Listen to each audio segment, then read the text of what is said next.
Jai Gurudev, everybody, welcome back. So, I hope you had a wonderful weekend with your family and friends also. So, lately you can see that many countries are opening the lockdown now. And of course, you see, people have, in the mindset of people, when the lockdown is removed, quickly they jump into conclusion that the virus, everything else is, let's go back to normality. That we have to be aware that even if the lockdown had been removed, one have to be cautious also. And yeah, even while you are traveling, whatever you do, just be cautious about it, and also think, that we should not take life for granted. We should not take things that have been given to us for granted. Once we take it for granted, then for sure we will lose it again. And again, nature will have to remind us in such a strong way that value your life, which is the most important actually. And that's why also, the Holy Scriptures have based upon, knowing thyself, knowing who you are, so, which means your life is the most important of all.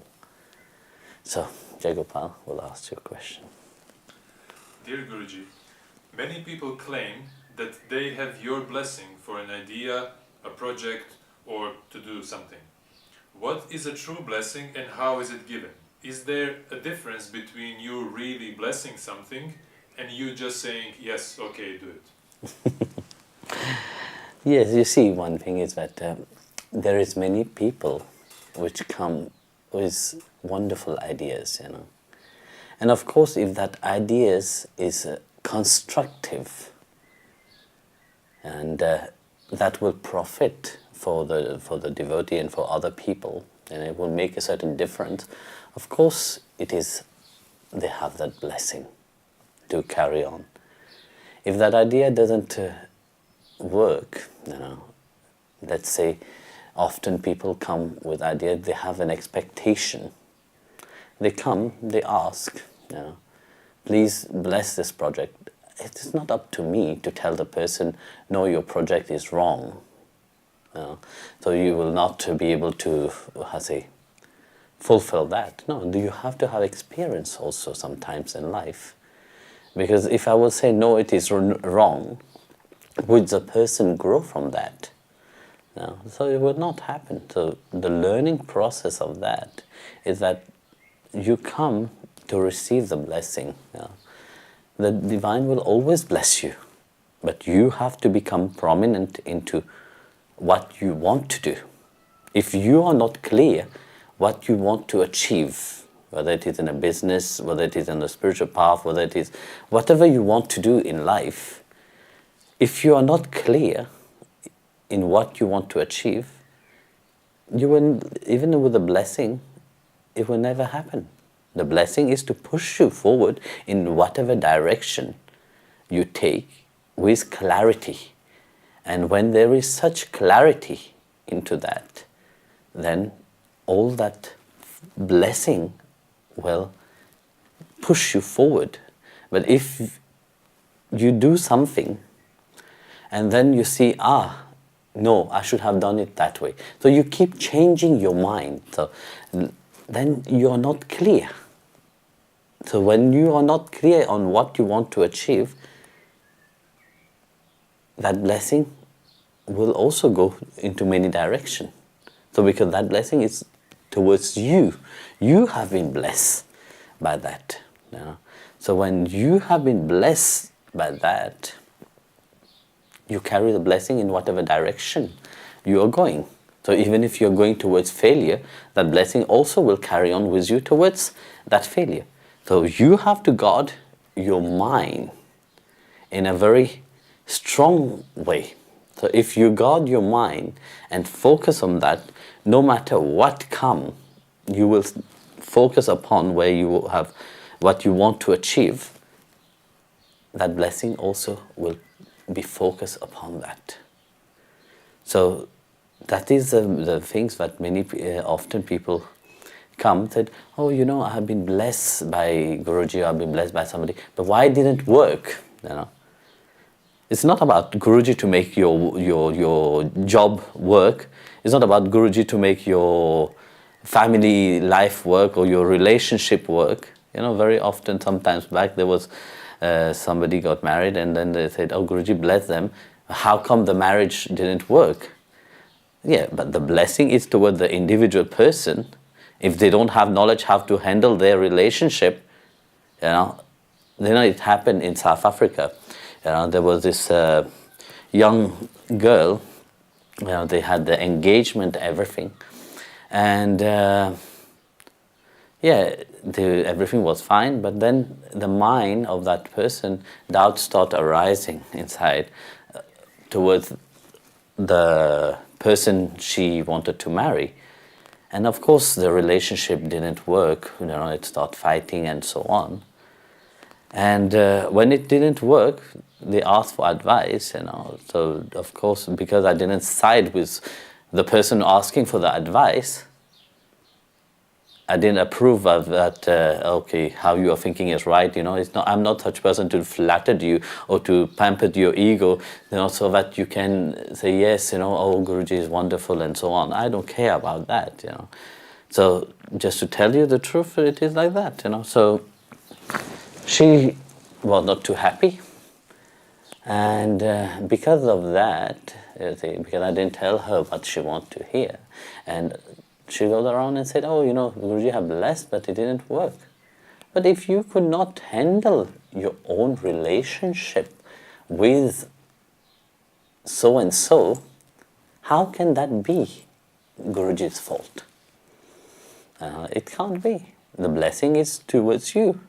You have to manage your life, And if you know how to manage your life, of course, that blessing will be shining through, It's also the same thing in your business. You come with wonderful ideas, but you take that blessing, because blessing will make everything right, but you have to be clear.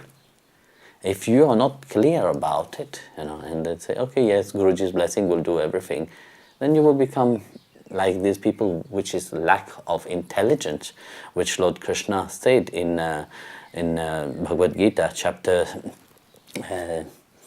7, verse 23, where he said, the human with low intelligence, little intelligence, they pray to the devas only for finite things, the petty things.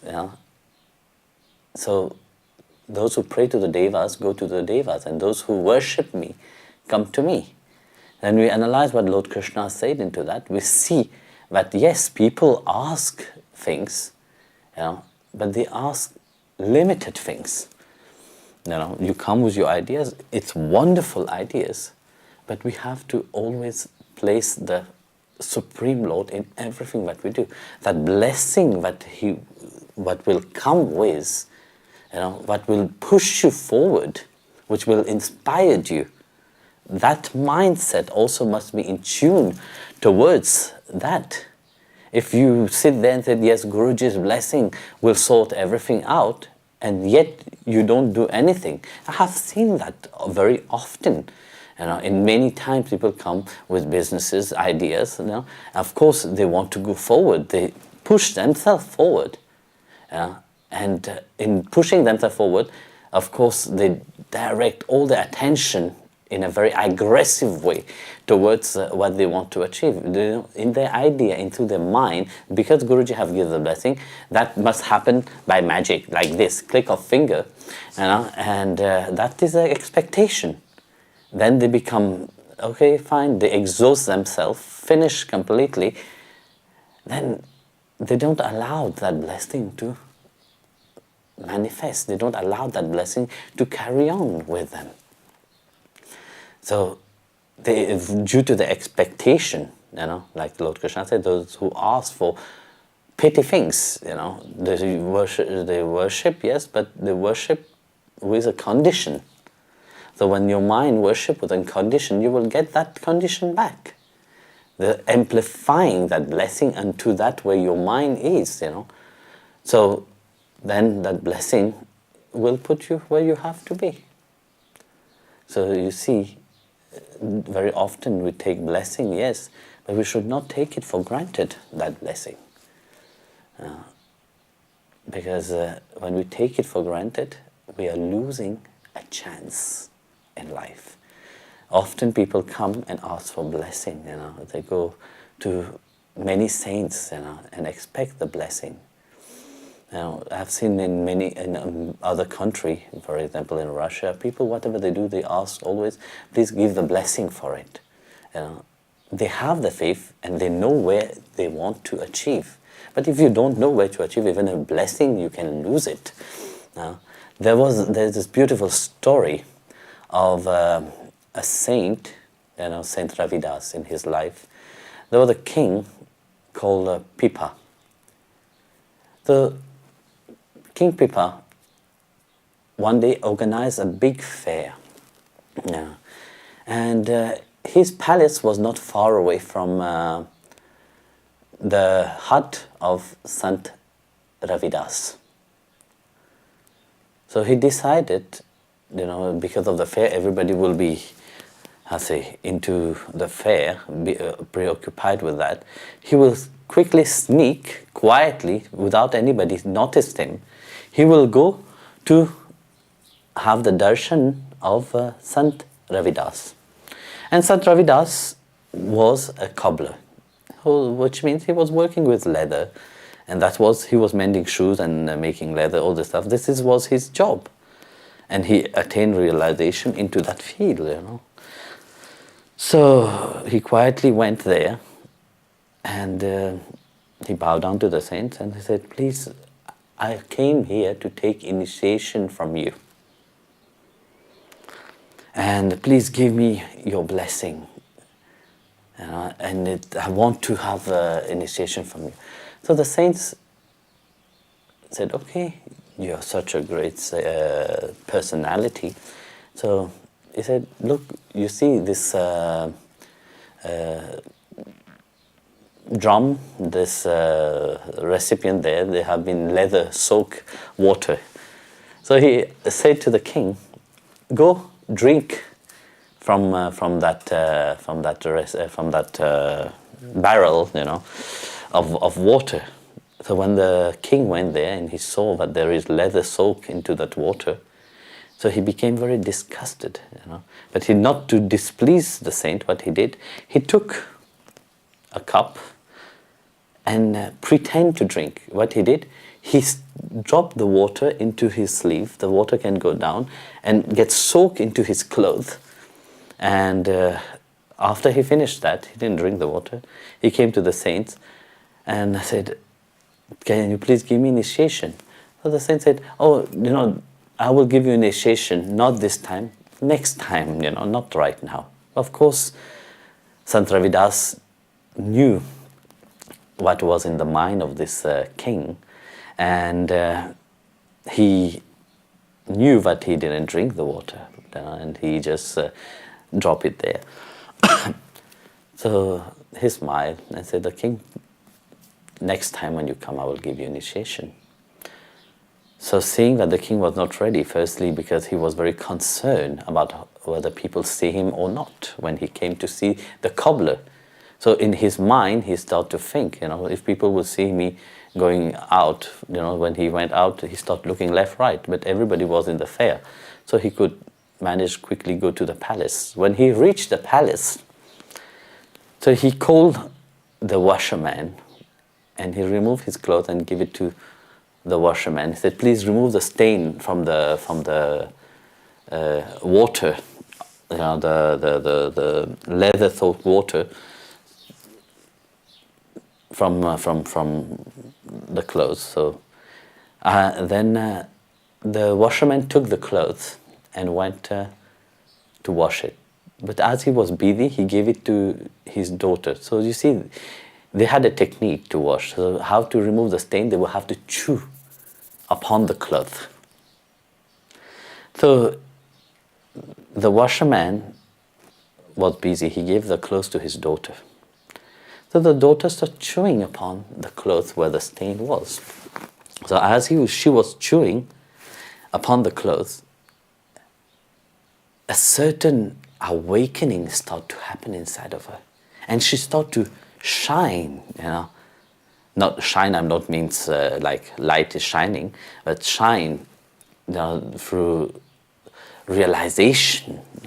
And that soul which was dormant inside start to awake, inside of her. So then, of course, the cloth was washed and sent to the king. But meanwhile, because of the daughter having this experience, she became enlightened, and that started to spread around. People start to tell, what happened. When she started chewing upon the clothes of the king.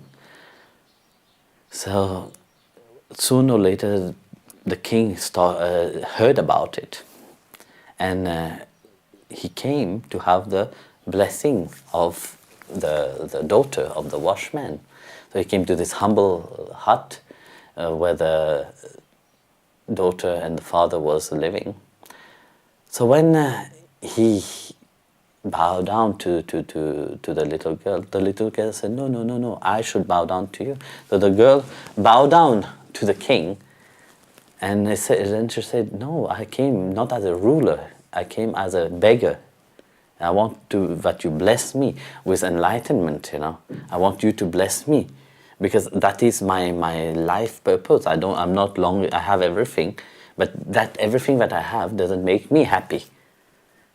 So saying that, the daughter said, look, I'm nothing. It is only through your grace that I attained to that state of realization. And she related to what have happened. So then the king realized his mistake, saying, because of his mindset, how he judges the saint and how he he realized his mistake, what he have done. He should have drank this water. So, feeling guilty, he rushed to the hut of Ravidas, fall down at his feet, and said, please, give me some water which you gave me last time. I want to drink this water. And that Ravidas smiled and said, well, look, it was not water. To your eyes it was water, leather soaked water. But actually, because it was your first time that you came, such a great personality, I was thinking you are the king, Actually, that was Amrit. That was in that pot. If you would have drank it, you will have attained to your fulfillment, of life itself. And because of your ignorance, your judgment, you lost that opportunity to let it manifest for you, that realization itself. So, like that also is the blessing which saints and gurus give, But one thing is that you have to be able to handle that blessing. You have to be able to, clear about yourself firstly, about your project. Then that blessing will be manifested. That blessing will be really a blessing for you. Otherwise, that blessing will be lost itself. So, be clear when you come and ask for a blessing for something, but what you want to achieve. That is the most important thing. Guruji, people often lament that if they had done things differently, their dear one would be alive. Is this true? Can human beings alter the time of circumstance or circumstances of death? Like Lord Krishna said, there is a time to be born and there is a time to pass. And in between, nothing can happen, not a single second. Death will come when the right moment to come.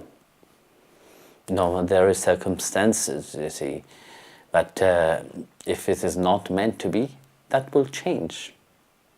You know, in chapter 14, verse 2 itself of Bhagavad Gita, Lord Krishna said it, you know, those who have taken refuge in knowledge, and for them, you know, they attain to me. Who have taken refuge in knowledge, they attain to me. For them, creation, so being born here, or to die, doesn't affect them, either in joy of being born here or in sadness of dying. So when Bhagavan says that, you see that what is the most important thing is about realizing yourself. Now, it's not about the drama whether when you will be born or how you will be dead, you know. It's about knowing who you are firstly, that you are eternal.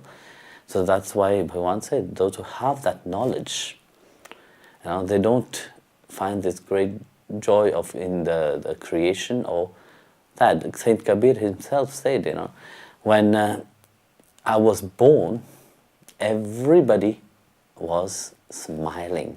Everybody is happy. So let me do something that when I depart from this world, everybody, you know, when I was born, I was crying, the world was laughing. But when, let me do something that when I leave this world, everybody will be crying and I will be laughing. And it's so beautifully, when we see that, we so fearful about life. When death will come, nobody knows.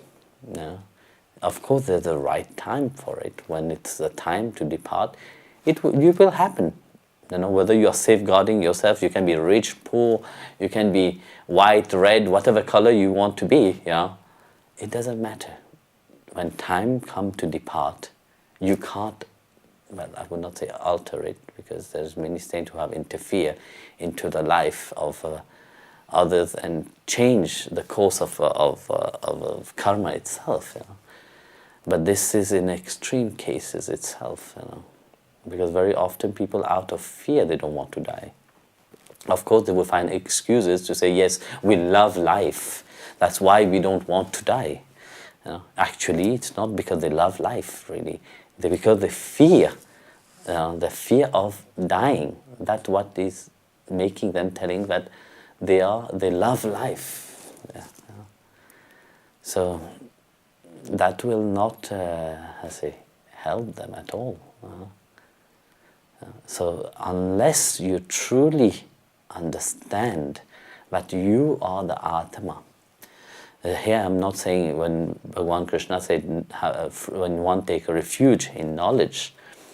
I'm not talking about the knowledge from the books, because so many people talk about the knowledge of the books, and so many people say, yes, you should be positive, you should be happy here, and they tell you, yes, live life because there's no other life itself. No, you should be happy, but you should be happy in knowing truly who you are. Then it is a different kind of happiness which awake itself. It's not a happiness for things. It's not a happiness to be alive. It's not a happiness that you are dying, because also some people are happy to die. I've met many people like that. I've met one lady who tried to commit suicide several times, at least 3 times, she tried to commit suicide, but it didn't happen. So then I asked her, when I remember when I met her, I asked her then, why do you waste your time if you have not learned it from one time? So 1 time, 2 times, 3 times she did, it didn't work. Now some people They just do it one time, it works. You know? But she did. She jumped from a bridge, which normally is so high, that bridge, but everybody who jumped from that already fall into pieces when they reach down there. So she jumped and she hung on a tree, on the branches of a tree, and she broke some of her ribs. Plus, not only that, she got fined for trying to kill herself. So it's a bit, how to say, you know, you want to commit suicide, yes, and then you get fined for that. It's funny, you know. So then she drank some poison. She was just in the hospital for 2 weeks. Then after that, she tried, you know, in Mauritius there is a place where the water is very rough, yeah, and there's sharks, there's everything in the sea. So she went there on the cliff and threw herself into the water. I wonder which kind of life that person must have had, you know, to trying to commit suicide 3 times. So she threw herself into the sea. A wave came and pushed her into a crevice, and she's stuck there. You know, she could not move for 3 days. She was stuck there, screaming out of pain. And luckily, some people heard her and rescued her. But you see, there must have been something that she had to do in her life now. That's why, even in spite of trying to kill herself, it didn't happen. So, of course, when we met, you know, she really changed her life, and she really find that joy of living, really, you know, and she realized that, yes, it is because of that. So, like that, you can see, you know, in life, when as long as life have brought you here, you know, the divine have brought you here to learn something, to awake, you know, because awakening is there on your path itself.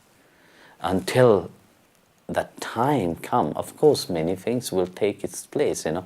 The law of karma, you know, will take you, will roll you, will make you like a chapati, and will, of course, cook you in the deep fried oil until you come really nicely. So, like that, time for dying also, for time to leave this plane also will be. When your body can't hold, you know, your soul can't carry on being into this world, you know, your body is affected or not affected, you know, and see that, yes, it is time to depart, then there will be many excuses that will happen for you to depart. So I often say, you know, to the people don't realize, you know, that death is also part of life itself, you know, which is one door closed is opening another door itself. Sri Ramakrishna, when he passed away, Sharda Devi wanted to break all her bangles. You know, her bangles, you know, from childhood she had that bangle, but she got married at the age of 9 or 14, I can't remember too much.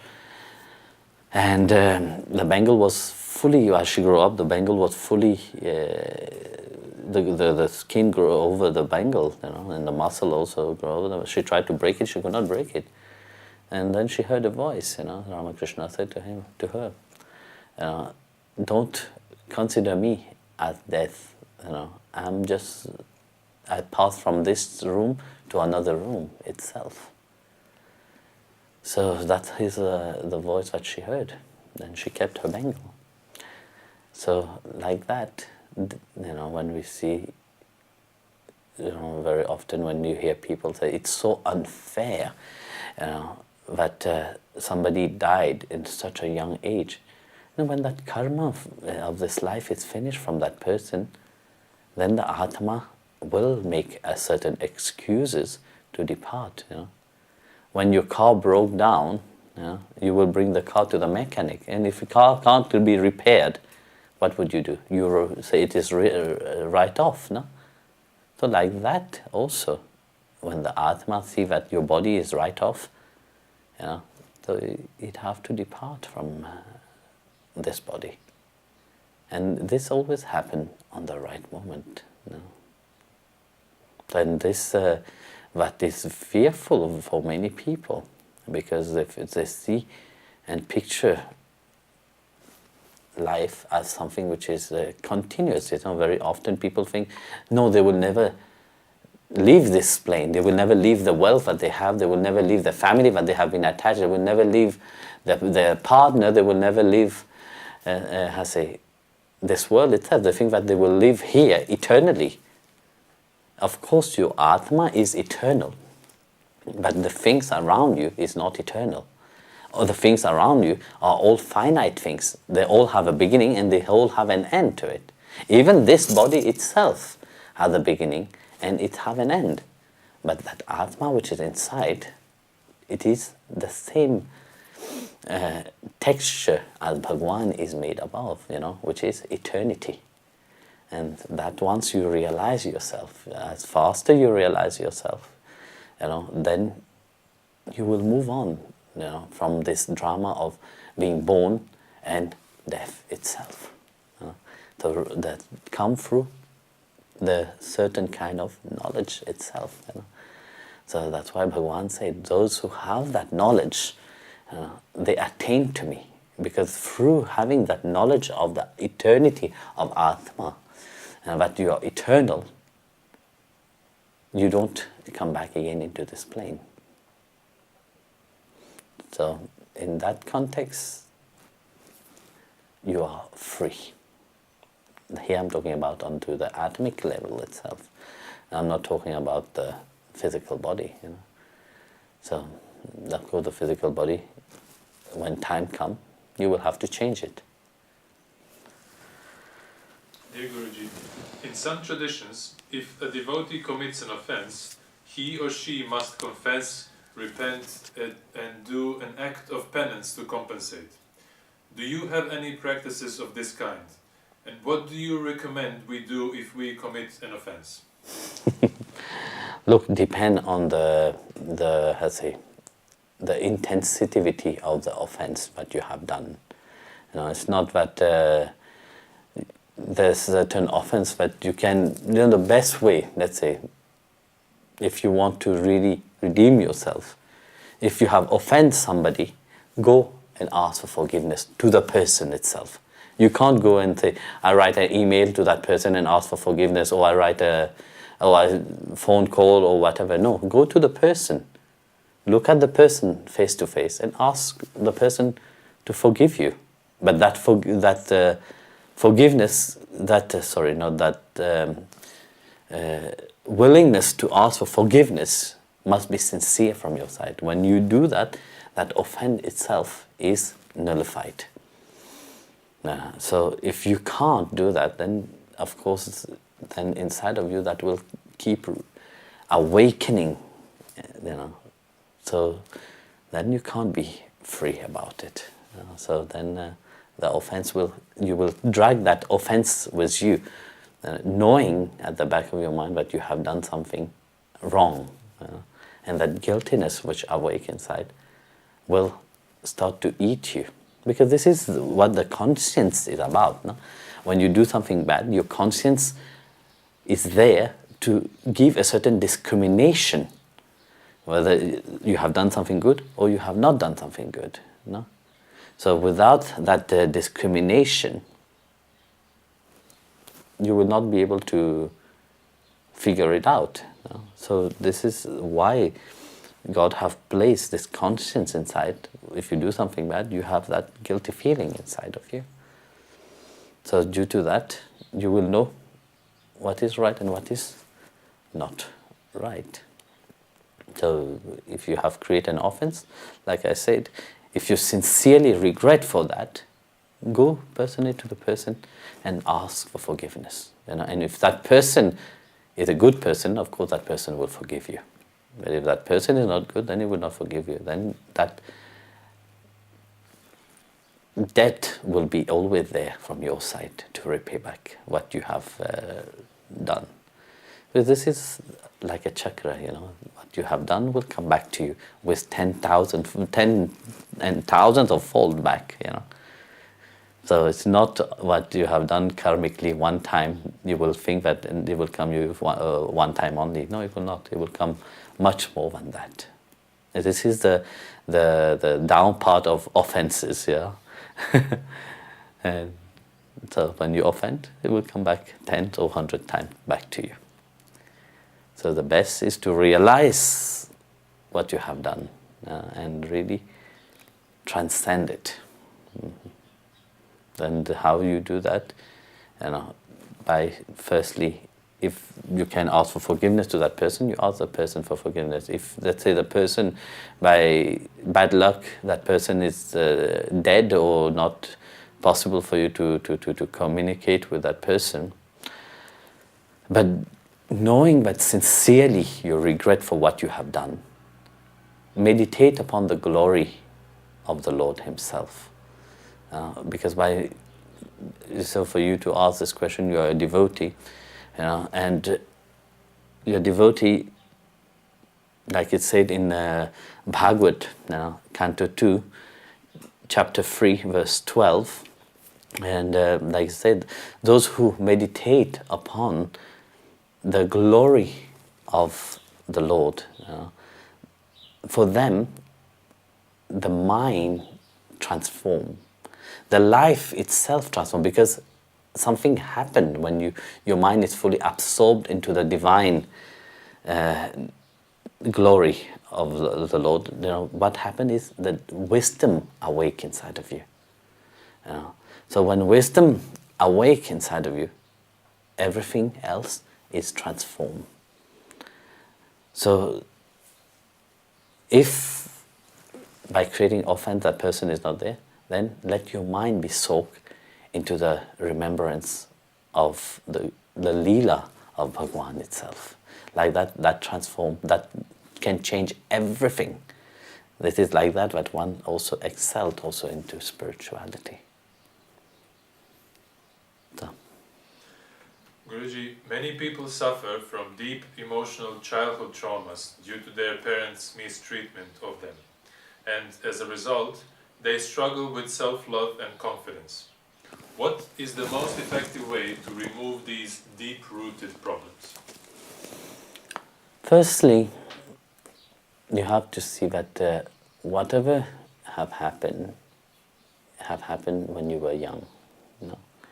So living in the past will lead you nowhere.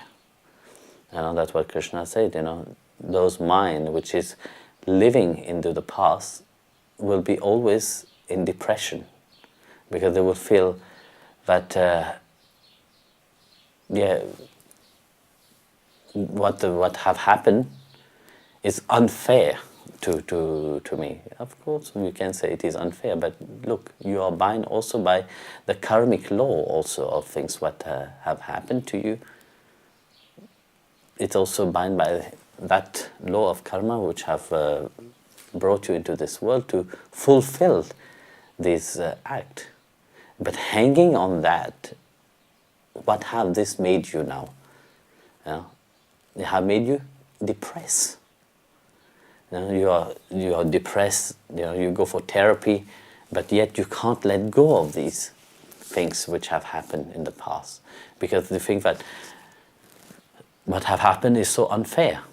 They have built up your character, and have made you who you are. But this also have bring you where you are right now. See the beauty of what God have given you. Look around you. It is a blessing itself. You can view it as something which have cursed you and become miserable, or you can view it as something which have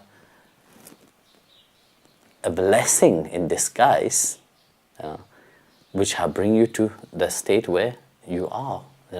That transformation of life itself, and be grateful about that. Of course, certain experience, it's very difficult to go beyond that. I was talking with somebody a few days ago, actually, and that person was saying that she feels depressed for what have happened in her childhood, which awake now. But then you think it's if it is awake, it is for you to perceive it, to see it. But now you are a different person from what you used to be. And what have happened in the past is the past. What you have eaten when you were 10 years old is not the same food, you don't even remember it now. Food is a very important thing, you know. Without food, you not be alive. So food is very important. But yet, you attach yourself so much to things that you make yourself unhappy. There was once a man, you know, a seminarist, you know, he was giving seminar on how to make people happy. That was his theme, you know, his theme was the seminar was about how to make people happy. So the room was packed full. So he came in, he made a joke.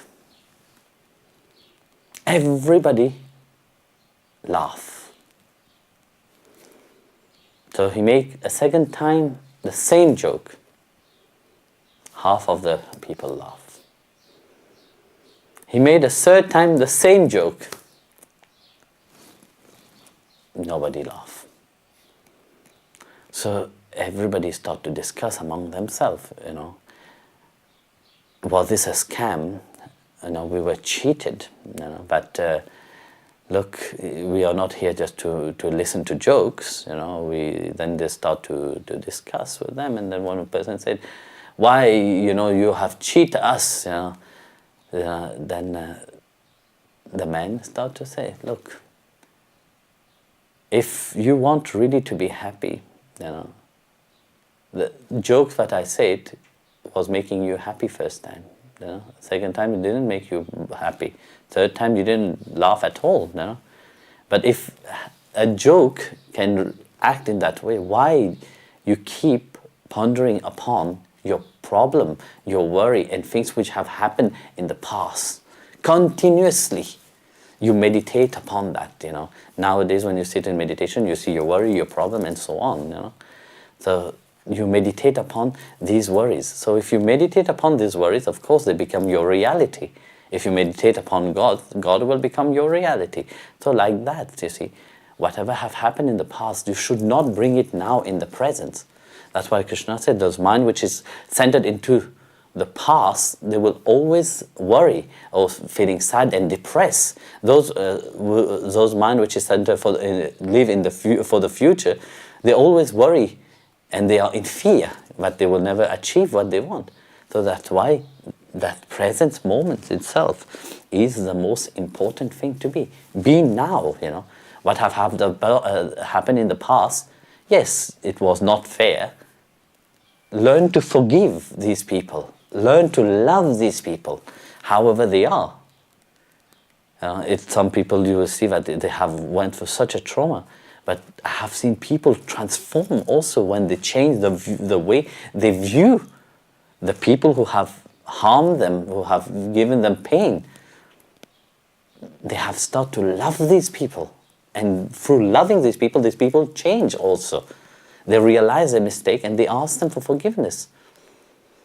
So, like that, you see, if you yourself don't want to change, if you yourself can't laugh for the same joke all the time, then why do you sit and meditate continuously upon the same drama which have happened when you were young, back, fully, you know, behind you? And these, even, it's not you. You are a different person now. Why you don't see that you have changed? You are a different personality.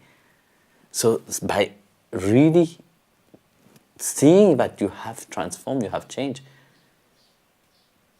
be happy. And forgive these people for whatever they have done. They were ignorant, they were stupid. You know, they didn't realize when they were doing these things who have bring you where you have to be. But like I said, you are a different person. In the present moment, that what is the most important. So now you are a happy person. Just concentrate upon what makes you happy. and let everything else which doesn't make you happy drop away. Jai Gurudev.